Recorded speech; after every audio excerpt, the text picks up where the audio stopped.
Tax நேயர்களுக்கு அன்பான வணக்கங்கள். சாரிங்க, தெரியுமாவும் வந்து எனக்கு லைட்டாக தொண்டை வந்து ஒரு மாதிரி த்ரோட் இன்ஃபெக்ஷன் ஆயிடுச்சு. ஒரு மாதிரி கீச் கீச் போடுறது திருப்பி வந்துருச்சு எனக்கு. ஸோ நீங்களும் முடிஞ்ச வரைக்கும் சுடு தண்ணி, பெப்பரு அது இதுன்னு எதனா சாப்பிட்டு உங்களுடைய தொண்டையை நல்லா பார்த்துக்கோங்க. ஏன்னா கிளைமேட் வந்து ஒரு மாதிரி இருக்கிறதுனால எல்லாருக்கும் இப்படி ஆகுது.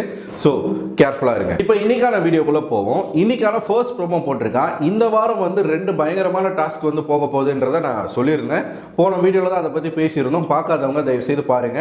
ஏஞ்சல் வெர்சஸ் டீமன் டாஸ்க் இந்த வாரம் வந்து ஸ்டார்ட் பண்ண போறாங்க. ஸோ யாரெல்லாம் ஏஞ்சலா இருக்காங்க, யாரெல்லாம் டீமனா இருக்காங்கன்றத போன வீடியோவில் கிளியரா சொல்லியிருக்கேன். ஸோ அதை கொஞ்சம் பாருங்க. பார்த்தீங்கன்னா உங்களுக்கு ஒரு கிளாரிட்டி கிடைக்கும். நீங்க எதிர்பார்க்காத நபர்கள்லாம் டீமனாகவும் எதிர்பார்க்காத நபர்கள்லாம் ஏஞ்சலாகவும் போட்டிருக்காங்க. ஸோ பயங்கரமா இருக்க போகுது. ஸோ அதை பாருங்க. இப்போ இன்னைக்கான ஃபர்ஸ்ட் ப்ரோமோ காலையில் ஒரு மார்னிங் ஆக்டிவிட்டி கொடுக்குறாங்க. லைவ்ல அது நடந்துருச்சா என்னான்னு கூட எனக்கு தெரியல, நான் பார்க்கல. மேபி நடந்திருக்கலாம். என்ன ஆக்டிவிட்டி அப்படின்னா, இந்த வீட்டுக்குள்ள வேலையே செய்யாமல் இருக்கிறது யாரு, வேலை செய்கிற மாதிரி நடிக்கிறது யாரு அப்படிங்கிற மாதிரியான கேள்விகளை கேட்குறாங்க. இதுக்கு ஒவ்வொருத்தரும் வந்து ஒவ்வொருத்தருடைய பேரை சொல்லணும். யாருக்கு யார் வந்து வேலை செய்யாத மாதிரி தோணுது, இல்லை யார் வேலை செய்கிற மாதிரி நடிக்கிறாங்கன்னு தோணுதுன்றதை சொல்லணும். முதலாளா ப்ரோமோவில் யாரை காட்டுறாங்கன்னா தர்ஷிகா வந்து ராணுவ அவர்களுடைய பேரை சொல்கிறாங்க. ராணுவ வந்து இந்த வீட்டுக்குள்ள எந்த வேலையும் செய்யலன்னு சொல்றாங்க. எனக்கு தெரிஞ்சு கரெக்ட் தான். ராணுவ இது வரைக்கும் எந்த வேலையும் செஞ்சு நானும் பார்த்தது கிடையாது. சரிங்களா? ஸோ தர்ஷிகா சொல்லக்கூடிய இந்த ஒரு பாயிண்ட் வந்து வேலிட், நம்ம வந்து அக்செப்ட் பண்ணிக்கலாம். அடுத்ததா பார்த்தீங்கன்னா மஞ்சரி அவர்கள் வராங்க. மஞ்சரி அவர்கள் வந்து இவங்களை சொல்றாங்க, சௌந்தர்யாவை வேலை செய்யற மாதிரி வந்து ஒரு தோற்றத்தை காட்டுறது வந்து சௌந்தர்யா அப்படின்னு சொல்றாங்க. அப்படிலாம் கிடையாது. எனக்கு தெரிஞ்சு நான் பார்த்துருக்கேன். சௌந்தர்யா வேலை செஞ்சு நிறைய இடங்களில் பார்த்துருக்கேன். கிச்சன் டீமில் வேலை செஞ்சுருக்காங்க, வெசல் வாஷிங்கில் வேலை செஞ்சுருக்காங்க. ஸோ இருக்கலாம், அவங்களுடைய கண்ணுக்கு வந்து தெரியாமல் இருந்திருக்கலாம்.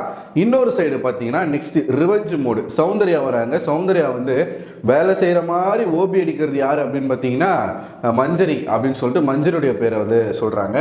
அதாவது சௌந்தர்யா இப்போ வந்து இறங்கி அடித்து கேம் ஆடணும் அப்படின்றதெல்லாம் டிசைட் பண்ணிட்டாங்க. அவங்க பேசுகிறதா இருக்கட்டும், அவங்களோட கிரிஞ்சுத்தனம் இன்னும் அதிகமாகிடுச்சு.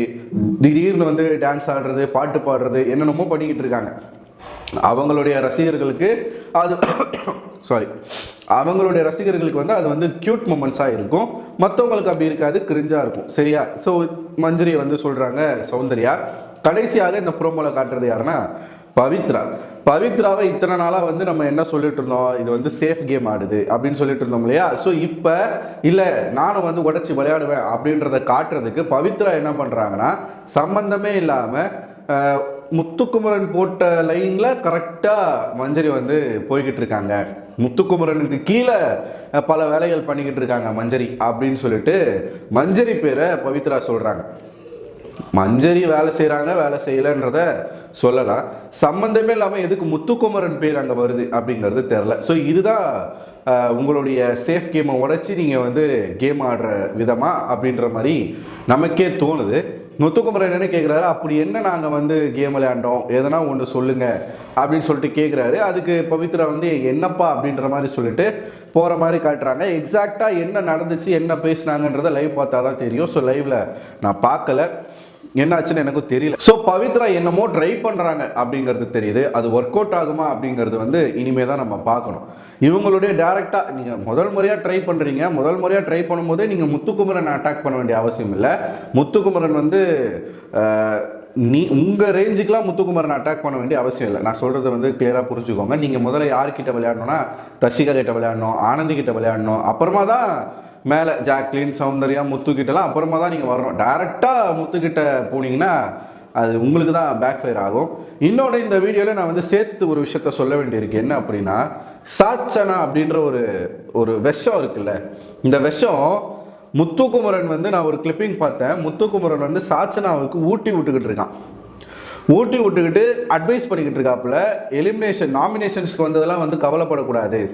இந்த பொண்ணு என்ன சொல்லுதுன்னா, நான் வந்து ஃப்ரீ டாஸ்க் வரைக்கும் தான் நான் வந்து இருக்கணும்னு நினைச்சேன் அப்படின்னு சொல்லுது. நம்ம முன்னாடியே சொன்னோம், சாச்சனாவை எலிமினேட் ஆகாமல் ஏன் காப்பாற்றுறாங்க அப்படின்னா ஃப்ரீ டாஸ்க் வரைக்கும் அந்த பொண்ணை வச்சிருப்பாங்க அப்படின்னு சொன்னோம். இந்த பொண்ணு தன்னுடைய வாயால் அதை ப்ரூவ் பண்ணுற மாதிரியே சொல்லியிருக்கு. இந்த பொண்ணு இந்த வீட்டுக்குள்ளே வந்ததே ஃப்ரீ டாஸ்க் வரைக்கும் இருக்கணும் அப்படின்றத ஏம் பண்ணி தான். ஸோ முத்துக்குமரன் கிட்ட அதை சொல்லிக்கிட்டு இருக்கு, நான் 10 வாரத்திலே ஃப்ரீ டாஸ்க் வரும்னு நினைச்சேன், ஆனால் வரல. ஸோ அதுதான் என்னுடைய விருப்பம், ஃப்ரீ டாஸ்க் வரைக்கும் நான் இருக்கணும்னு நினைச்சேன்னு சொல்லிட்டு இருக்கும்பொழுது முத்துக்குமரன், நீ இருப்ப, ஏன் கவலைப்படுற, நாமினேஷன்ஸ்க்கு வந்ததை பற்றிலாம் நம்ம கவலைப்படக்கூடாது அப்படின்ற மாதிரி முத்துக்குமரன் வந்து அட்வைஸ் பண்ணிக்கிட்டு சாச்சனாவுக்கு ஊட்டி விட்டுக்கிட்டு இருக்காரு. இது ஒரு கிளிப்பிங் நான் பார்த்தேன். இன்னொரு கிளிப்பிங் நைட்டில் உட்காந்து விஷால்கிட்டையும் தர்ஷிகாக்கிட்டையும் இந்த பொண்ணு பேசிக்கிட்டு இருக்கு. என்ன சொல்லுது அப்படின்னா, எனக்கு முத்துக்குமரனா நீயான்னு பார்த்தா எனக்கு நீ தான் இம்பார்ட்டன்ட். முத்துக்குமரன் வந்து எப்பயுமே கேம்னு வரும்போது என்னை தள்ளி வச்சு பார்க்குற, ஏன் என்னை தள்ளி வச்சு பார்க்கும்போது ஏன் என்கிட்ட வர, எனக்கு அது பிடிக்கல அப்படின்னு சொல்லுது. ஸோ முத்துக்குமரன் கிட்ட ஒரு முகத்தை இந்த பொண்ணு காட்டுது. அவன் எவ்வளோ அழகாக பாசமாக தங்கச்சின்னு சொல்லி ஊட்டி ஓடுறான். அவனுக்கு பின்னாடி நீ இப்படி வந்து அவனோட முதுகில் குத்துறியே, நீ எல்லாம் நம்ம சொல்லக்கூடாது. பட் லைஃப்பில் ஒரு இடத்துக்கு போகணும், சாதிக்கணும் அப்படின்னு நினைக்கிற அப்படின்னா அது நடக்காது. இந்த மாதிரி ஒரு குணத்தை நீ வச்சுருந்தீங்கன்னா நடக்காது. உன்கிட்ட ஒருத்தவங்க வந்து பாசத்தை காட்ட முத்துக்குமரனுக்கு அவசியமே கிடையாது. சாச்சனா கிட்ட போய் இப்படிலாம் பாசத்தை காட்டணுன்ற அவசியமே கிடையாது. இருந்தாலும் முத்து காட்டுறாரு அப்படின்னும் போது நீ அந்த பாசத்துக்கு தகுதியான நபராக இருக்கணும்.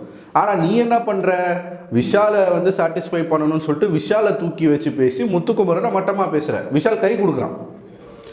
நான் முடிஞ்ச அந்த கிளிப்பிங் இதில் போடுறேன்.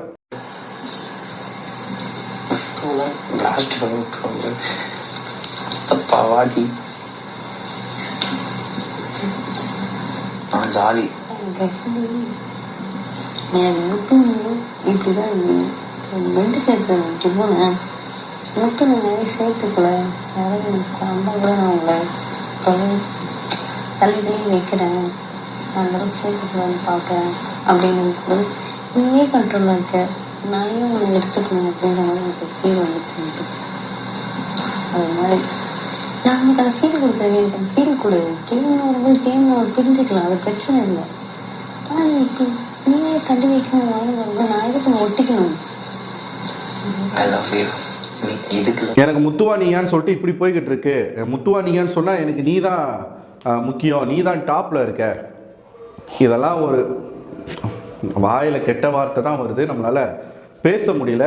ஸோ இந்த விஷப்பாம்பை முத்துக்குமரன் வந்து விரட்டி விட்டுறணும், கூட வச்சுக்கக்கூடாது. இதெல்லாம் முத்துக்குமரனுக்கு தெரிய வரணும். ஸோ முத்து தனியாக நீ கேம் விளையாண்டாலே நீ நல்லா இருப்ப அப்படின்றது என்னுடைய கருத்து.